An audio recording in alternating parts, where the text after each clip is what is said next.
Saya nggak tahu ya, tapi apakah saya dianggap membela pendeta Gilbert atau gimana gitu, sedikit aja. Ini kejadian tahun 1000, pokoknya sebelum tahun 2000 gitu. Jadi saya punya kenalan jauh lah gitu ya. Dia bercerita bahwa, ini kesaksian dia ya, jadi dia punya mantu itu jemaatnya Gilbert gitu. Nah, jadi anak ibu inilah sakit.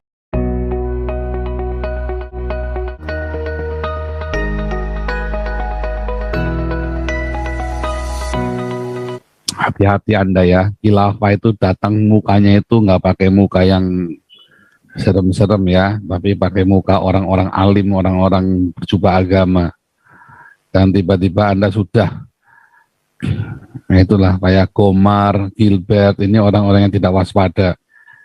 Ya, malah muji-muji orang Islam, ini dasar pendeta tolol dungu ini, muji-muji orang Islam lagi. Paranormal itu lebih mulia hatinya daripada orang Islam, tahu nggak Gilbert?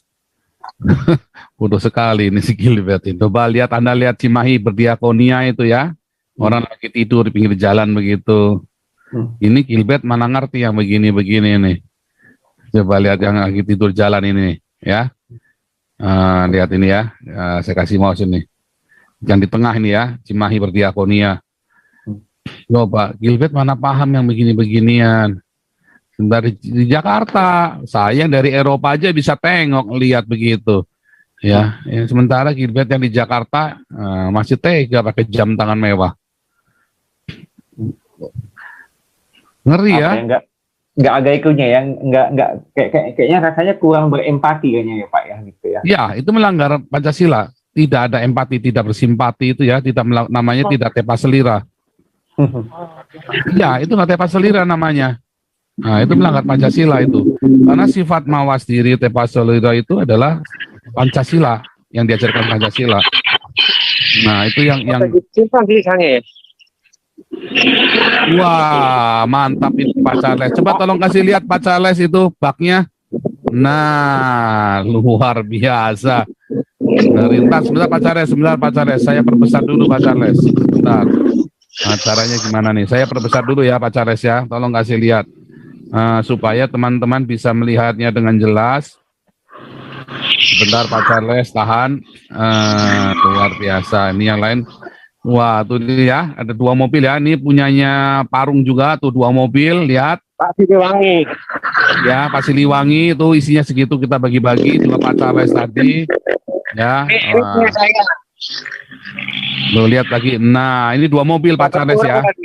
Pak Charles 2 mobil. Nah, ini timnya Pak Siliwangi juga nih, Parung nih. Ya. Dan ini yang membantu yang punya mobil ini Pak Siliwangi rekan dari ini ya, Muslim ya. Iya, Bapak ini. Luar biasa. Semacam kesalahan paradigma berpikir dari Tuan Gilo ini, sepertinya dia itu memang cari popularitas dari kematiannya Mbak Yu ini, seolah-olah itu hasil tengkingannya dia. Emang siapa sih dia? Emang dia orang kudus? Emang dia punya kesaktian apa sih gitu? Emang dia orang kudus Pak, seperti Santo atau Santa? Saya juga nggak yakin. Kemudian yang harus diingat juga, tidak semua permasalahan itu harus diatasi dengan tengking menengking atau perlu dilakukan dengan tengking menengking. Ya sepertinya kalau kita memang orang kelaparan bukan ditengking Pak, dikasih makan gitu. Orang sakit bukan ditengking, ya disembuhkan, dibawa ke dokter, diobati gitu.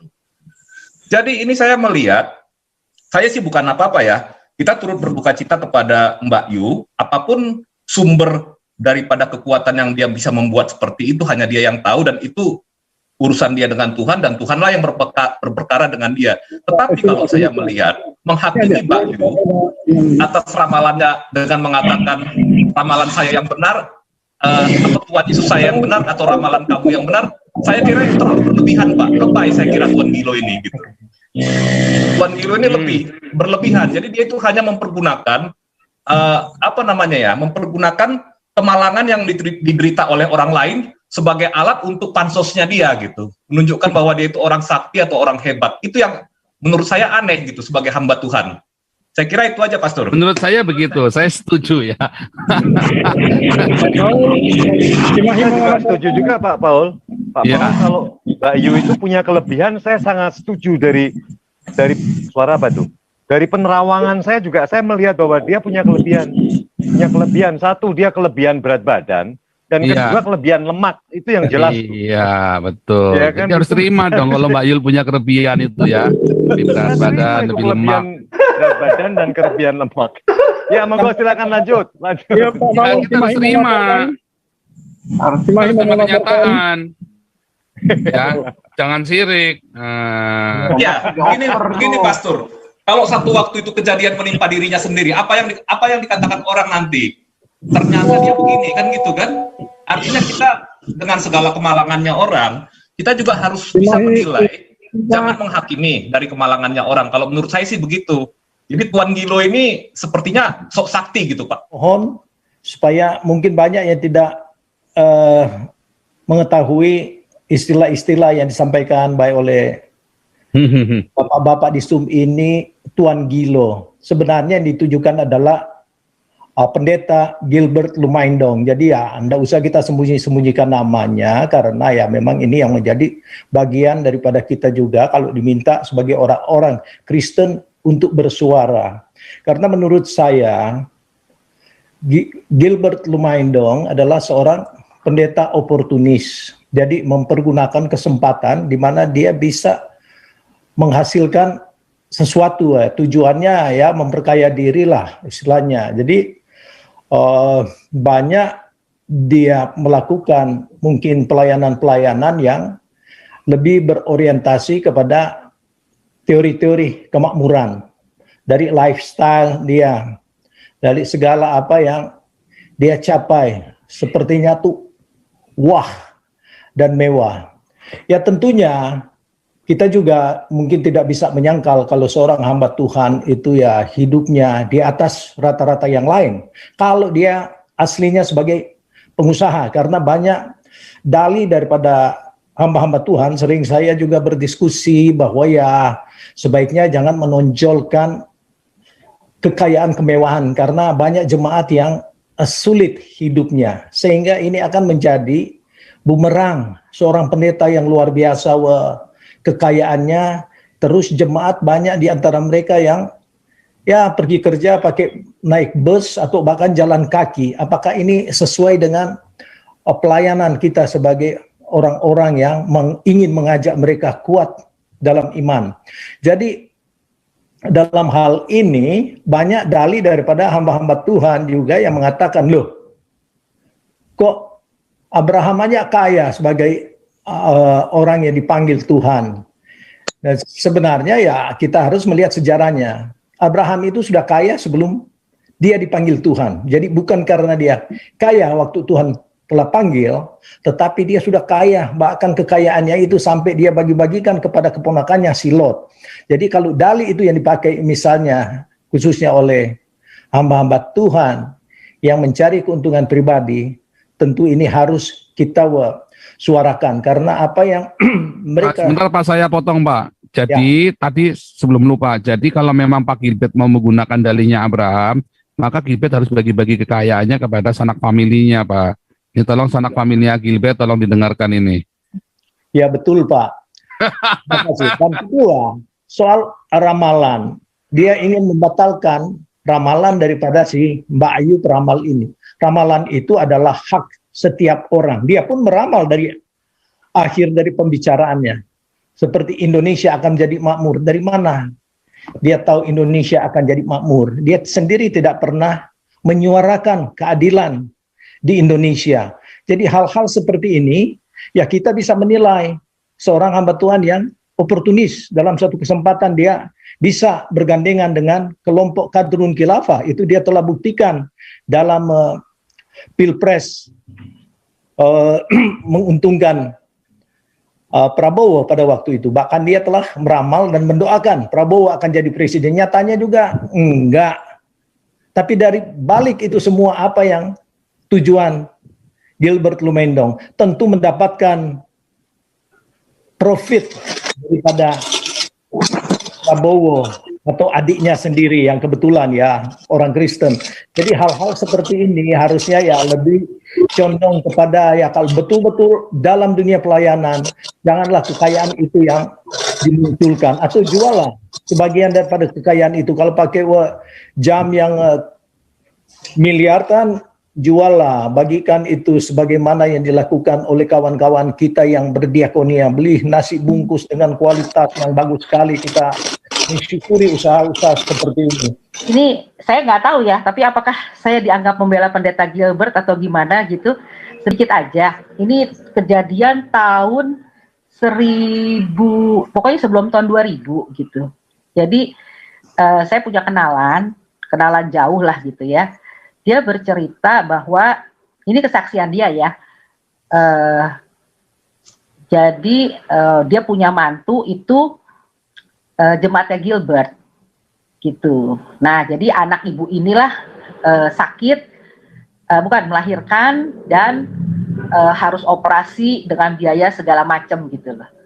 Nah, jadi menurut kesaksian ibu ini ya, pendeta Gilbert itu datang ke rumah sakit ke anaknya, ke putrinya, karena kebetulan ibu ini bukan jemaat Gilbert gitu ya. Jadi Gilbert datang saat itu putrinya sedang tidur dan Gilbert memberikan donasi gitu dan bilang kepada ibu ini, gak usah bilang dari siapa-siapa. Saya dengar anak ibu sakit parah karena melahirkan. Jadi ini kebetulan saya datang ke rumah sakit ini, saya dengar, terus Gilbert kasih bukan persembahan ya, kasih dana lah untuk pengobatan anak ini gitu. Jadi ini kesaksian dari seorang ibu yang bukan jemaat pendeta Gilbert, tapi mantunya jemaat pendeta Gilbert. Ini kejadian kalau saya nggak salah tuh sebelum tahun 2000 lah. Tetapi asal tahu saja di sini beberapa teman kita nih ada yang politikus, ada yang sejarawan, dan mereka yang mumpuni di bidang-bidangnya. Jadi mereka memang sumber-sumbernya A1 semua. Nah, kalau yang teman-teman yang panelis-panelis, saya lihat kan dari cara ngomongnya semua kan saya ngerti kan, oh ini orang levelnya sampai sekian. Tapi kalau mengenai tadi, ya mengenai Gilbert ya kita sih nggak butuh dia 2 tahun 2000 ya, kita butuhnya dia hari ini, dia pakai jam tangan mewah, sementara banyak orang gelandangan itu tadi kita lihat tuh di layar kaca itu kan, di handphone Anda, di YouTube Anda itu, mereka tidur di jalan. Ya kalau ada hamba Tuhan tega pakai jam tangan mewah di tengah-tengah hidup gelandangan begitu ya seharusnya kita bisa mikir ya, itu hamba atau bos begitu kan. Nah, kita berpikir begitu. Hamba Tuhan itu tidak boleh hidup mewah. Hamba Tuhan itu nggak boleh hidup mewah ya. Hidup sederhana. Cukupkanlah dirimu dengan apa yang ada. Oh, yang ada banyak melihat. Berarti itu bukan punya kita lah. Sekarang kalau hamba Tuhan hidup mewah, sementara ada banyak orang yang hidup miskin. Nah, maka orang-orang ini kan bertanya. Itulah batu sandungan bagi orang-orang. Di mana Tuhan? Jangankan di mana Tuhan, di mana Pak Pendeta? Sementara Pak Pendetanya hidupnya mewah, jemaatnya banyak yang nggak bisa bayar sekolah. Nah, jadi kalau tadi memang Pak begitu, makanya saya umumkan kepada saudara-saudara jemaatnya Glow, jemaatnya Gilbert, kalau Anda ke rumah sakit nggak punya uang, coba minta sama Gilbert. Gitu ya. Itu kan pertanyaan saja yang simpel kan. Apakah gereja mau membiayai? Nah, ini hanya selingan aja Pak mengenai Pak Pendeta Gilbert. Saya sudah capri beliau. Pak Gilbert, tolonglah, mau nggak nyanyi bersama dengan Pak Toljang? Saya iseng-iseng aja Pak, nggak dijawab-jawab Pak. Bilang di dalam suatu YouTube dia mengenai khotbah, mengenai apa itu Pak ya? Pak Gilbert nyanyi bareng aja nggak berani, apalagi mau melakukan apa yang Bapak khotbah, saya bilang begitu ya. Tapi juga nggak dijawab. Mendingan Pak Paul menjawab, nggak mau, gitu ya. Kalau beliau nggak jawab sama sekali. Kalau nggak mau, kalau suruh nyanyi nggak mau. Kalau nge-zoom gini mau. Kalau suruh nyanyi nggak mau. Ntar saya nyanyinya di C, dia nyanyinya di C 3/4. Repot. Jadi tumbang semua. Suara. Iya, nanti tumbang semua yang di YouTube. Repot nanti saya. Tapi dia nggak mau membalas. Kalau dia membalas kan akhirnya Pak Paul kan harus mau juga nih. Kalau ngesum Oke, bareng nggak apa-apa, kalau nyanyi bareng jangan, bahaya itu. Pak. Suara saya juga nggak bagus-bagus amat, tapi paling nggak C3/4, Pak. Sebenarnya nyanyi bareng itu bukan dari segi nyanyinya yang kita Saya lihat. tahu, Pak.